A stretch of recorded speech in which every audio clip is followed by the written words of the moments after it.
الحمد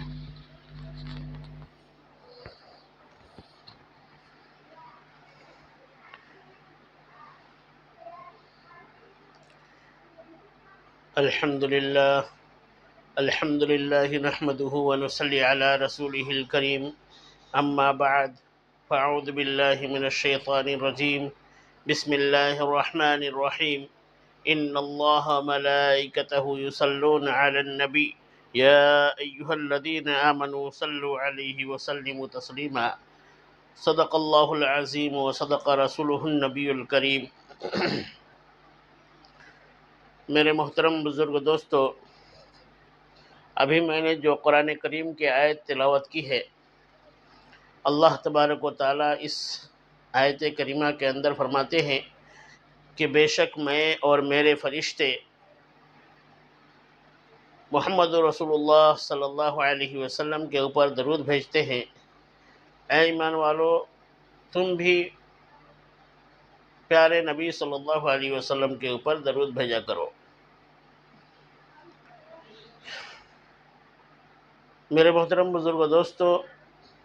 میں مختصر ویڈیو بنا رہا ہوں، زیادہ لمبی چوڑی بات کرنا میرا مقصد نہیں ہے. نبی کریم صلی اللہ علیہ وسلم کے احسانات جو امت کے اوپر ہیں، اس کو بیان کرنا کسی کے بس کے بات نہیں، اور اس کی شکریہ ادا کوئی بھی نہیں کر سکتا جتنے احسانات ہمارے نبی صلی اللہ علیہ وسلم کے اس امت کے اوپر ہیں.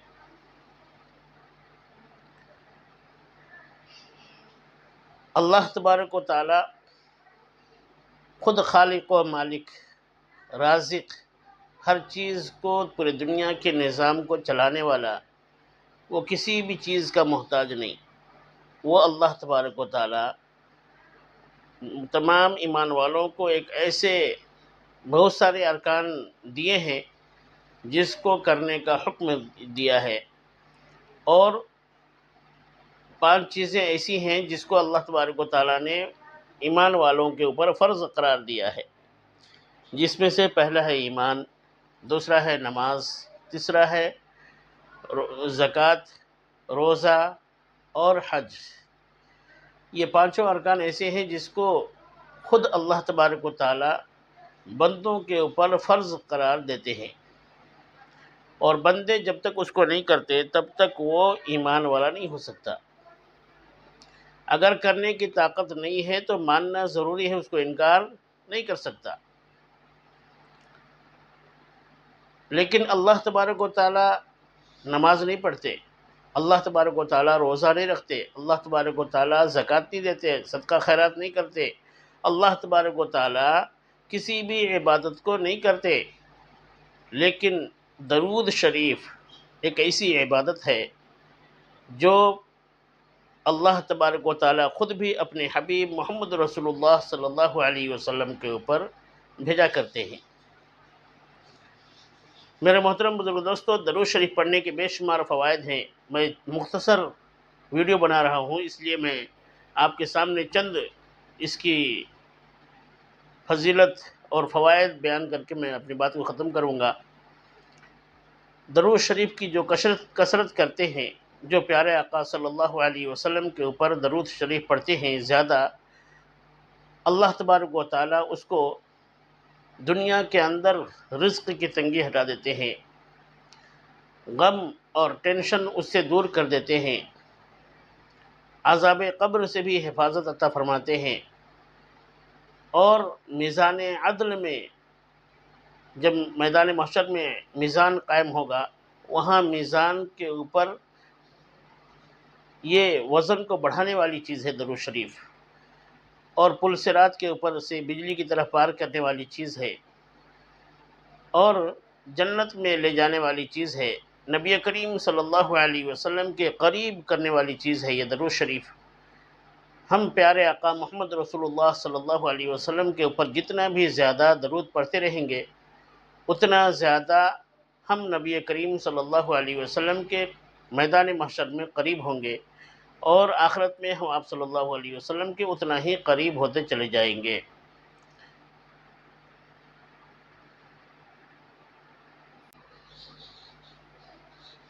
میں ایک حدیث کا مفہوم بیان کر کے میں اپنی بات کو ختم کروں گا، جس کے راوی عبداللہ نامی صحابی ہیں، عبداللہ نامی صحابی ہیں جس کے راوی ہیں، وہ فرماتے ہیں کہ میدان محشر قائم ہوگا، اور یہ علامہ جلال الدین سیوطی رحمۃ اللہ علیہ اپنی التذکرہ میں ذکر کیا ہے اس کا، اور ابن ابی دنیا الاعلام کتاب میں اس کا ذکر کیا ہے۔ راوی کا نام کیا ہے؟ عبداللہ۔ یہ کیا روایت کرتے ہیں کہ میدان محشر قائم ہوگا اور سارے عالم کے لوگ، پوری دنیا کے لوگ وہاں موجود ہوں گے۔ میدان محشر میں سارے لوگ موجود ہوں گے، اور نبی کریم حضرت آدم علیہ نبینا علیہ الصلاۃ والسلام کو اللہ تبارک و تعالیٰ ایک ایسی جگہ عطا فرمائیں گے عرش کے نیچے، جہاں سے آدم علیہ الصلاۃ والسلام پوری دنیا کے جتنے بھی شروع سے لے کر کے آخر تک جتنے بھی لوگ ہوں گے سارے کے اوپر نظر رکھ سکیں۔ حدیث شریف کے اندر ہے کہ آدم علیہ الصلاۃ والسلام کا قد اتنا لمبا ہوگا کہ وہ سارے امتیوں کے اوپر نظر رکھ رہے ہوں گے، اور حدیث شریف کے اندر لکھا ہے کہ ان کے بدن میں 2 جوڑے ہوں گے جو سبز ہوں گے، اور لمبے ناریل یا کھجور کی جھاڑ کی طرح بالکل لمبے ہوں گے، اور اتنے لمبے چوڑے اتنے ہوں گے کہ وہ لمبے قد کی وجہ سے پورے لوگوں کے اوپر نظر رکھیں گے، اور پورے لوگوں کے اوپر نظر رکھیں گے تو ہوگا یہ کہ نظر ادھر ادھر پھرا ہی رہے ہوں گے، دیکھ رہے ہوں گے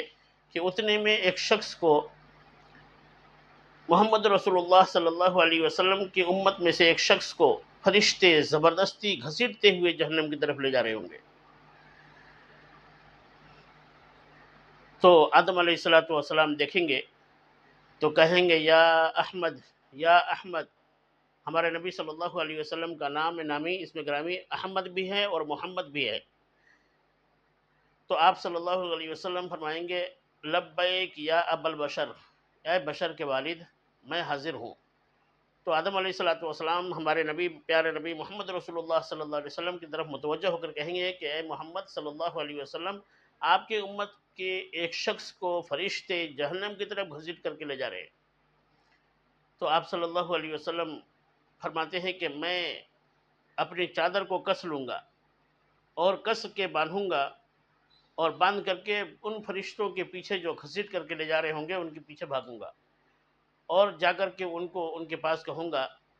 کہ آپ رک جاؤ، ان کو چھوڑ دو، یہ میرے امتی ہیں، یہ میرے امت کا شخص ہے۔ وہ فرشتے کہیں گے کہ ہم لوگوں کو جو اللہ تبارک و تعالیٰ حکم دیتے ہیں اس میں ہم کمی کوتاہی نہیں کرتے، ہم اپنے حکم کی تعمیل کرتے ہیں، اس لیے اس کو ہم جہنم کی طرف لے کے جائیں گے۔ نبی کریم صلی اللہ علیہ وسلم اپنے بائیں ہاتھ کو بائیں ہاتھ سے داڑھی کو اس طرف پکڑیں گے، اور آسمان کی طرف، عرش کی طرف نظر اٹھا کر کے اللہ تبارک و تعالیٰ سے کہیں گے کہ اے اللہ،